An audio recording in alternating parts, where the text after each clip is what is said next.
Jesus Christ is born this day. Hallelujah.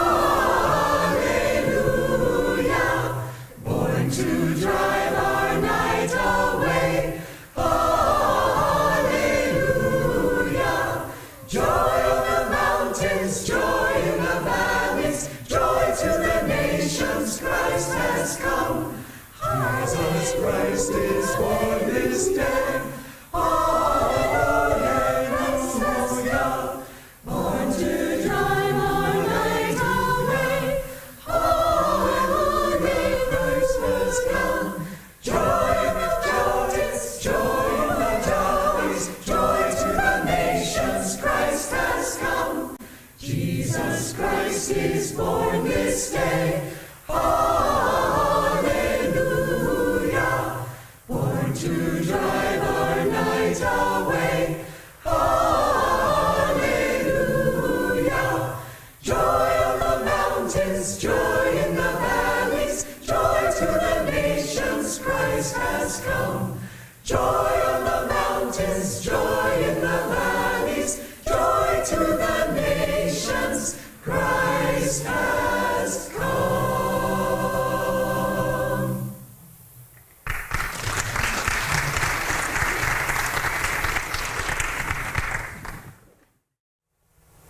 I would like to invite now Badri to come up and share a Christmas story with us.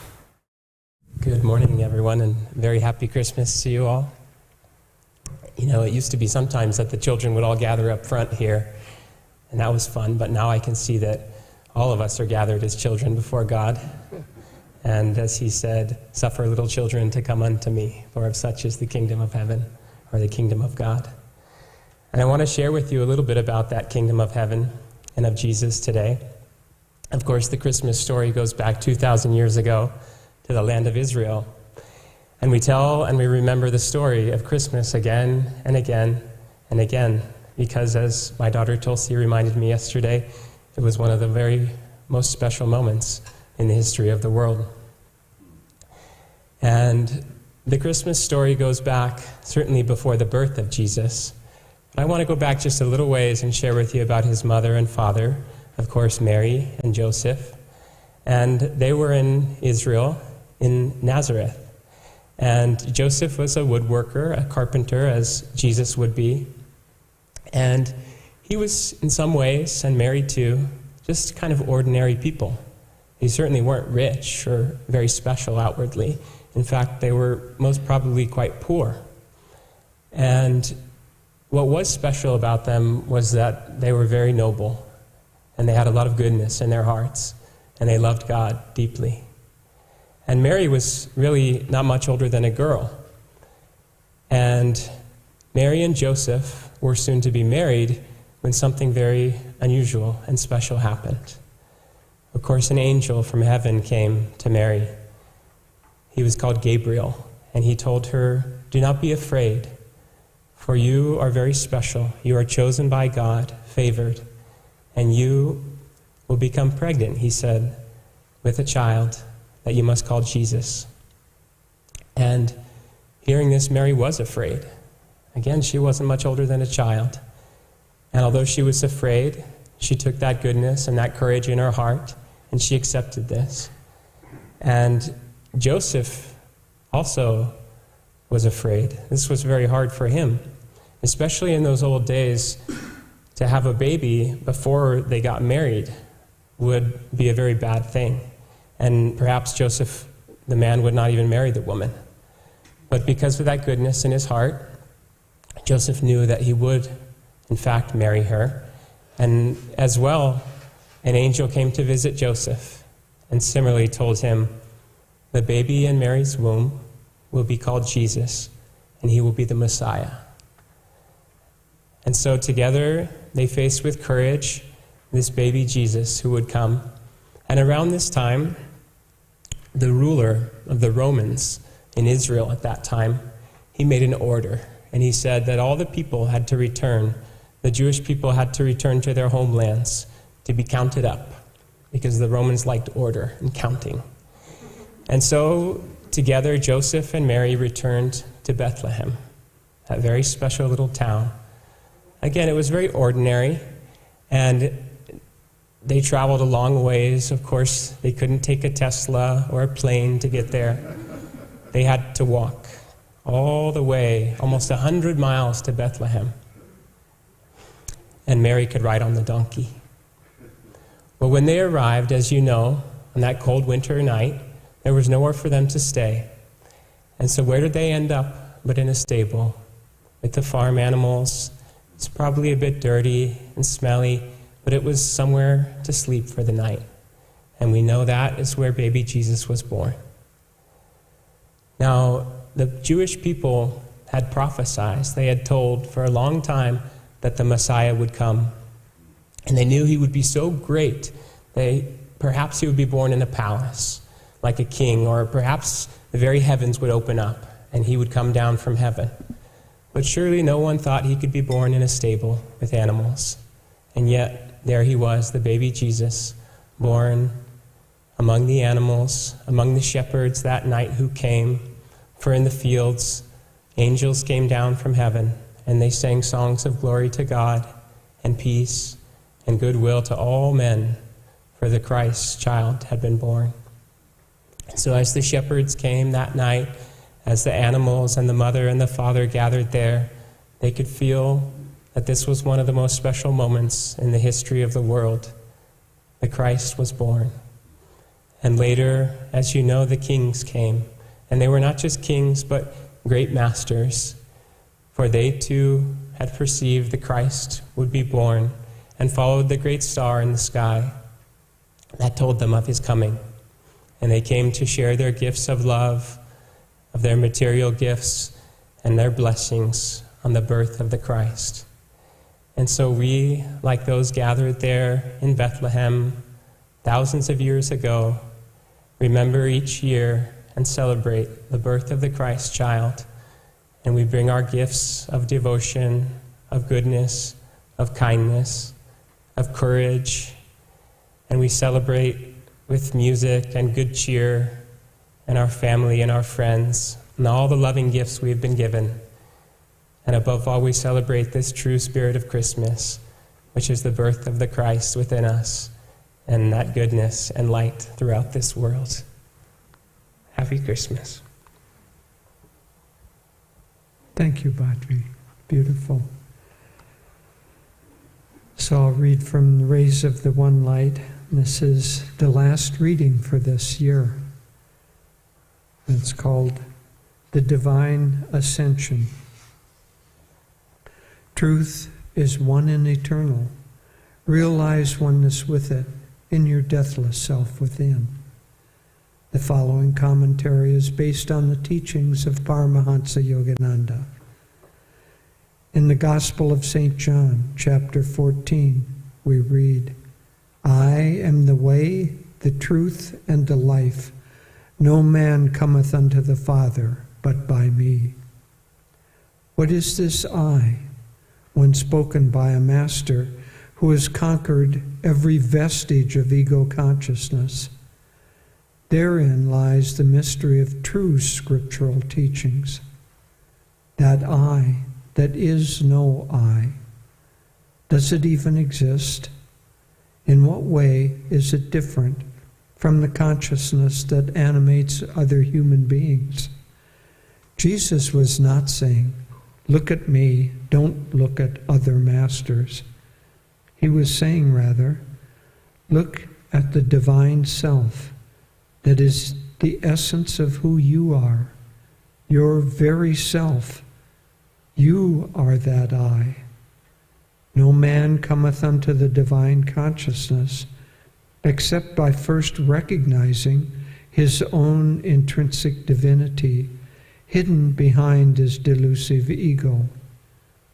The Bhagavad Gita in the 4th chapter states, O son of Pritha, that's Arjuna, in whatever way people accept me, in that same way do I appear to them. For all men, in some way, pursue the path to me. Meditate on the divine incarnations. Their lives and the consciousness animating them will be your stairway to the infinite. Thus, through Holy Scripture, God has spoken to mankind. Om,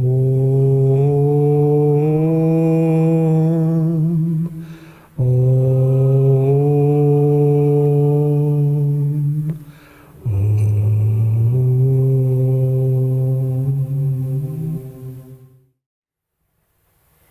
So, once again, very happy Christmas. And the children are very, very welcome to stay. But if you want to go to Sunday school, I assume there is? No. Then you're very welcome to stay. Okay. Before I read the whispers, I want to just say how, and I don't know if I can get through this without crying, but how grateful I am to be a part of this community where people create temples and design temples like this, and where children here go visit people without homes who live in tents and bring decorations to them, where people serve selflessly, constantly, not thinking of their own importance or their own recognition, where everyone is accepted without any qualification or limitation, and where our family has spread, and there are members here from Italy, from India, and from all over the world.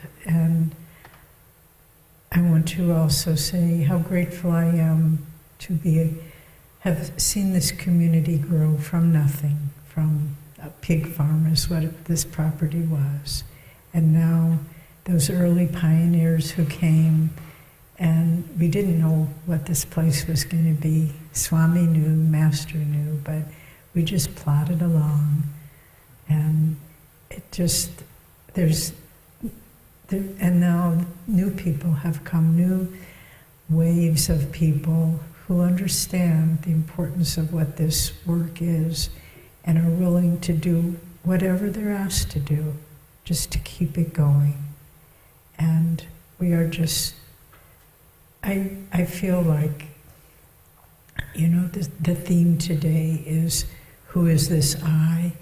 And I feel in this moment, it is not I, Devi, who's saying these things, but I feel like it's Master who is thanking all of you for what you have given, what you are giving, what you are becoming.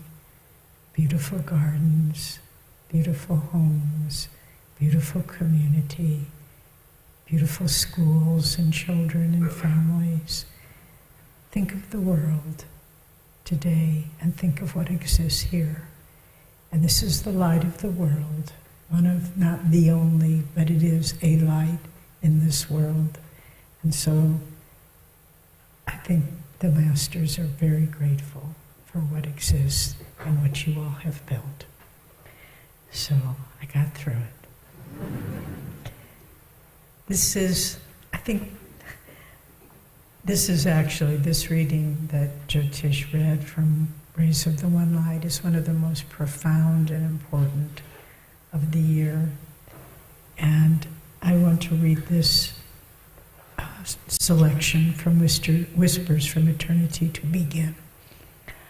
I vow never again to turn my gaze from thee. I take this sacred vow, never will I lower my love's gaze below the eyebrow horizon of my constant thoughts of thee. Never will I turn my uplifted inner sight away from thee. Never will I let my mind dwell on anything that reminds me not of thee. I will disdain the nightmare of ignorant behavior. I will court all dreams of noble achievement, those of love, kindness, and understanding, for they are thy dreams. Though I dream many dreams, wakefully I will ever think of thee. In the sacred fire of constant remembrance, kept ever alight on my soul's altar, I will ever behold thy presence with the watchful eyes of devotional love. Thy grace has shown me that the dualities of health and sickness, life and death, joy and sorrow are but passing fantasies. I am finished with those eternally self-canceling delusions. I am persuaded at last that there is but one abiding reality, thy eternal, ever conscious, ever new, ever thrilling, infinite bliss.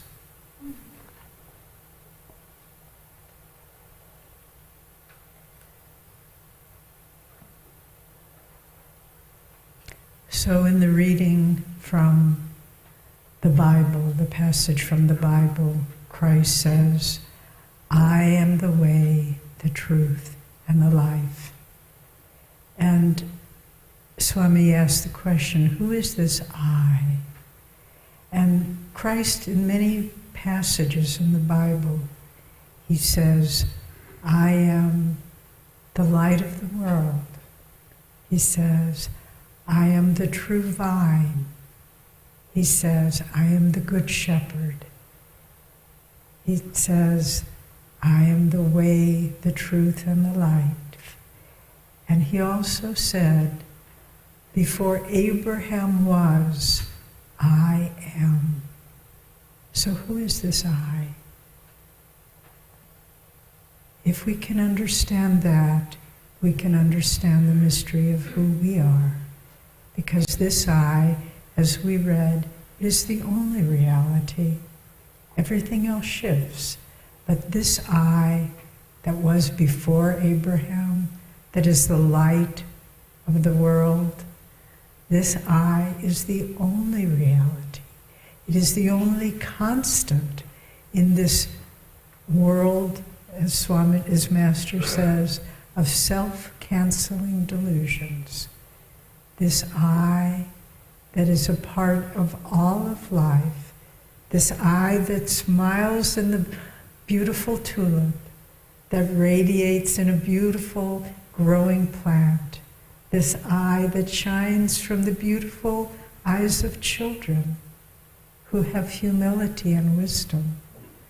This I is who we are. And when we say, I am, as on our journey, usually that I refers to something else. That I, of the limited self, thinks that it is the body. And yet, that body is always changing. Think about it. Once our body was one little cell, and then it became an embryo in our mother's womb. That's what our body was. And then an infant born as Christ was born. And then a child with so much to learn and experience. And then an adult trying to do something of service and benefit. And then age comes and the body begins to change. And so who is this I? Who is this body? Sickness comes. And we think, well, is that who I am? And yet our Guru Bhais show us, that's not who I am. This body may be sick, but that's not who I am. And so we are not the bodies. Are we the minds and the thoughts? It's always changing. Think about your thoughts when you were a child. Think about your interests and what you considered important.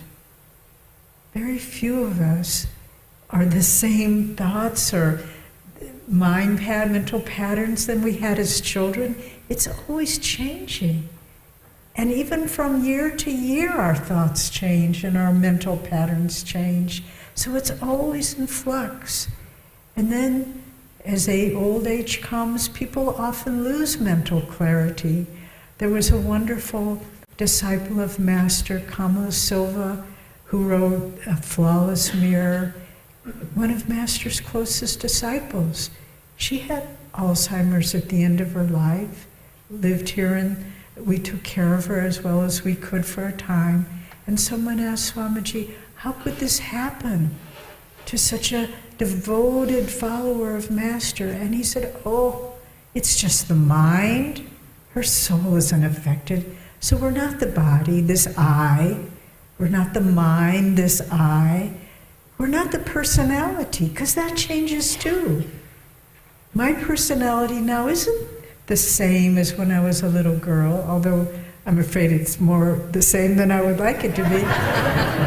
But nevertheless, the personality changes. Our feelings change, things that seem so important. All of a sudden, what was that all about? Why did I get so upset about that? Or why did I get so elated about that? And so the thoughts, the body, the thoughts, the personality, the feelings, that's not who we are. That's not the I. And then there's what we do. I am a doctor, I am a lawyer, I am a farmer, I am an artist. That shifts too. Swamiji was amazing. He was a master of so many skills, a writer, a musician, a singer, a speaker, and yet he didn't identify with any of that. There was no sense of, this is who I am. And he would say when people we have to go through this a little bit too in India, people give these long introductions of everything that you've ever done in your whole life, and you're sitting there totally embarrassed, and then you have to get up and talk. And you realize, that's not who I am. And Swami was the same way. He said when they would give him this flowery introduction going on and on, he said, I would feel like a little mouse running onto the stage because I didn't have any identification with what I do, what is important to the eyes of the world. And so if we are not any of those eyes, who are we? And that's the secret of the whole spiritual life, trying to find out who we are beyond these false self-definitions. And then, as Swami said in that passage, he said, when Christ was not trying to say, look how special I am, he was saying, the light in me dwells in you. That's who you are. That's the I am. And it's in meditation we observe that. I'm not the body. I'm not the thoughts. I'm not my personality. I am that observer watching myself play the part that you gave me to play. Sometimes it's wonderful, sometimes it's terrible, but I'll just play it nonetheless. And how do we get there? Master said in that wonderful quote that the director Pavan Kaul selected at the beginning of the movie The Answer, when this I shall die, then shall I know who am I. When this I shall die. And if we hold on to emotions and, oh, this was so tragic and this happened and all that, we can't ever get there. If we hold on to wrongs that people have done to us, oh, those people were so greedy, those people took advantage, whatever, we're just limiting who we are, this I that is part of the Christ. So when this I shall die, then shall I know who am I. And how do we get there? Well, the paths of yoga. We start with jnana yoga, the yoga of discrimination, neti. I'm not this, I'm not that, I'm not the body or the personality. And we leave all that. And then there's action, karma yoga. And we push everything that we are and have and do in service to God. In service, it doesn't matter what it is. God bless the gardeners in this community who make bok choy and tulips and tomatoes because they're pouring their energy into service. They're pouring the energy that the I is coming out in service to others. And then the I of Bhakti Yoga, of devotion, where we just say, Lord, I crave to be loved. I crave to feel your love and to know that I am loved, but I can only experience that when I get my I out of the way. And when I love you, God, with all my heart, then I know who I am, and I know that I am loved. It's the whole secret. We run here and there, and does he love me? Does she love me? Do they love me? Do they not love me? And all we have to do is love God. And it's all there. Everything we ever wanted. And then finally, putting them all together, discrimination, service, devotion, we come to our path, Raja Yoga, the yoga of meditation. And in that path, then in the stillness of our soul, we experience that. We just had, many of us participated in our 8-hour Christmas meditation. It's very nice. And many people said it was the deepest Christmas meditation we've ever had. And what does that mean? What comprises a deep meditation? When the mind is still and you feel who you are as part of a greater reality, and then there is no time, there is no space, there is just the I am in that moment. Master called his mission the second coming of Christ. And Christ said during biblical times, I will come again. I will come in the clouds. But what does that mean, I will come in the clouds? It means I will come in your consciousness. And Master came, and the question, I'm sure, occurs to everyone. It occurs to me. It occurred to Swami, who in fact asked Master, were you Jesus Christ, calling your mission the second coming? And Master dismissed him, saying, what difference would it make? He didn't want us to be, this body was that body. It's the I am. They were one in that spirit. And so the second coming of Christ that Master brought was his path of Kriya Yoga and devotion and meditation to realize that oneness, the second coming. And interestingly, we just read this morning that on this day, December 25th, 1935, Sri Yukteswar bestowed, the king bestowed once more on Master the title Paramahansa. He received that title today, 1935. Interesting, isn't it? And so we need to understand that the I of who you are, of who we all are, this I is eternal.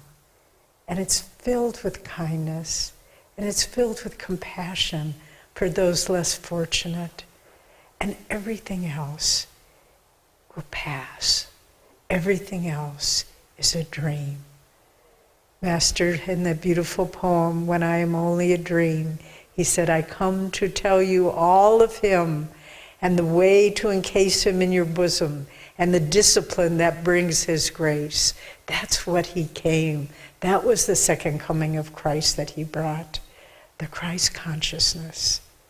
And so on this day, it's been a beautiful celebration here in the community. Many, many lovely events. So much energy and dedication went into the music and the plays and the decorations and the meals and planning, and not to mention the sound crew. What would we do without them? But the second coming of Christ can be every single day. We don't have to wait till next Christmas. Let this I of the Christ consciousness, of what Master came, of who he is, of what this community is. Collectively, it is the consciousness of Christ, not him as an individual, as that reading in the Gita at the end of the passage. All great masters, whatever path you follow, doesn't matter. It's the same I am to which we are all going, and to which one day we will awaken fully and say, Lord, I am with you always.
Could it be that in the